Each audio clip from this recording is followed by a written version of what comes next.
ప్రతాప్ కుమార్ రెడ్డి గారికి మా rice millers అందరూ మేము ఒక్కసారి ఈ కరోనా టైంలో కానీ వ్యాపార విషయాల్లో కానీ ఎక్కడ కూడా ఏ అవసరమైనా కూడా విత్ ఇన్ నైట్ 12, 11 ఏ టైంలో ఫోన్ చేసినా కూడా సార్ మాకు ఇదయ్యి ఎప్పుడు స్పందించి ఎప్పుడు కావాలన్నా కూడా ఎనీ టైం మాకు హెల్ప్ చేస్తున్నాడు. ఆ విషయం మీద రైస్ మిల్లర్లు అందరూ నా కాడికి వచ్చి మేము ఒకసారి సార్ని కలుస్తాము, మాకు ఇంతకుముందు జరిగిన మేలుని మేము చెప్పుకుంటాము అని అందరూ నా కాడికి వస్తే డెఫినెట్గా ఎమ్మెల్యే గారిని కలుద్దాం, పోయి ఎమ్మెల్యే గారికి చెప్దాం, చెప్పి సార్ మా వంతు ఏదన్నా అవకాశం ఉంటే మేము చేస్తాం, మీ వల్ల మేము చాలా లబ్ధి పొందున్నాం, ఈ లబ్ధి పొందున్నాం కాబట్టి మేము హెల్ప్ చేస్తాం, మేము మర్చిపోలేము సార్ అని చెప్పి వీళ్ళందరూ నా కాడికి వచ్చారు. వచ్చినప్పుడు నేను రైస్ మిల్లర్స్ అందరినీ కలిపి ఇక్కడ ఉన్న వ్యాపారస్తులను కలిపి ఎమ్మెల్యే గారి దగ్గరికి వేరే ఇక్కడ ఉంటే అక్కడ పోయి కలిసాము. కలిసిన దాని తర్వాత ఎమ్మెల్యే గారికి వీళ్ళకి జరిగిన మేలు, ఇదిగో సార్ మీరు నాకు ఈ విధంగా మేలు చేశారు, మీరు నాకు ఈ విధంగా మేలు చేశారు అని ఎంతో చెప్తుంటే సార్ కూడా ఎంతో సంతోషపడిపోయాడు. ఎంత సంతోషం మధ్య జరిగింది కానీ బెదిరింపుల మధ్య ఎక్కడా జరగలేదు. కానీ వాళ్ళు బెదిరించారు, వీళ్ళు బెదిరించారు అని చెప్పి ఏదో సోషల్ మీడియాలో ఏదో ఒక యాప్ వేసి దాన్ని ఏదో గందరగోళంగా రాశారు. కానీ మా ఎమ్మెల్యే గారు ఆయన తినే టైంలో ఎవరైనా పోయినా కూడా ఆయన కంచంలో ఆయన తినే దాంట్లోనే టేబుల్ మీద పెట్టగల మనసు ఉన్న వ్యక్తి కానీ వేరేగా పోయి వాళ్ళని మనం ఇబ్బంది పెడదామనే భావన ఉన్న వ్యక్తి కాదు. అదర్వైజ్ వేరే నాయకుల గురించి మా కాడి చెప్పలేదు.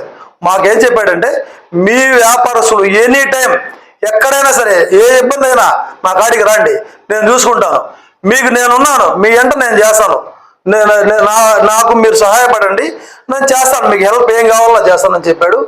దానికి వీళ్ళందరూ కూడా సంతోషపడిపోయి బయటకు వచ్చిన తర్వాత 15 నిమిషాలు సార్ ఇంత రియాక్ట్ అయ్యి మనకి ఇంత హెల్ప్ చేస్తున్నాడు, కానీ అదే విధంగా రేపు జరగబోయేదానికి కూడా మనం కూడా సహాయపడదాం సార్. కరోనా టైంలో కానీ ఏ టైంలో కానీ మాకు సార్ ఏ టైంలో ఏం కావాలన్నా, ఏదన్నా బాగలేకున్నా కూడా, ఏదైనా హాస్పిటల్ ఎవరు ఉన్నా కూడా, మా రైస్ మిల్లు మా కాడ పనిచేసే లేబర్కి ఏది కూడా విత్ ఇన్ నిమిషాల్లో హాస్పిటల్స్ కానీ ఇంకోటి కానీ మొత్తం సెట్ చేస్తున్నారు. అలాంటి ఎమ్మెల్యే గారి మీద ఈ దుష్ప్రభావం కరెక్ట్ కాదు.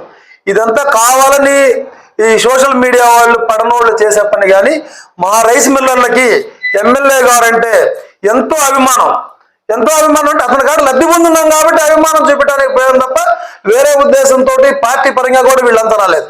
మేము లబ్ధి పొందున్నాము, మేము లబ్ధి పొందిన దానివల్ల ఎమ్మెల్యే గారిని కలిసి మా కృతజ్ఞాభావం చెప్తాము, అంతేగాని మేమేం వేరే ఉద్దేశంతోనే వాళ్ళేం రాలేదు.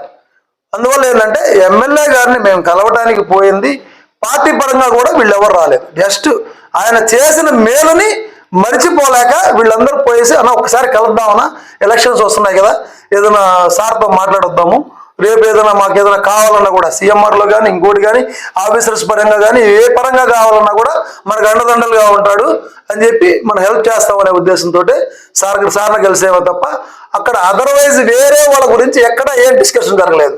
మేము పోవడంతో సార్ అందరికీ వాటర్ బాటిల్స్ ఇచ్చి మా అందరికీ టీ పెట్టండి అని చెప్పి మళ్ళీ లంచ్ టైంలో కానీ భోజనం పెట్టేవాడు. మేము టీ టైంలో పోయాం కాబట్టి అందరికీ టీ పెట్టించి మమ్మల్ని బ్రహ్మాండంగా చూసుకున్నాడు సార్. అంతేగాని పార్టీ పరంగా కానీ ఇంకో పరంగా కానీ వాళ్ళ బెదిరియటం కానీ వీళ్ళ బెదిరియటం కానీ ఏమీ జరగలేదు. అవన్నీ ఉట్టి మాటలే, ఉట్టి పుకార్లే.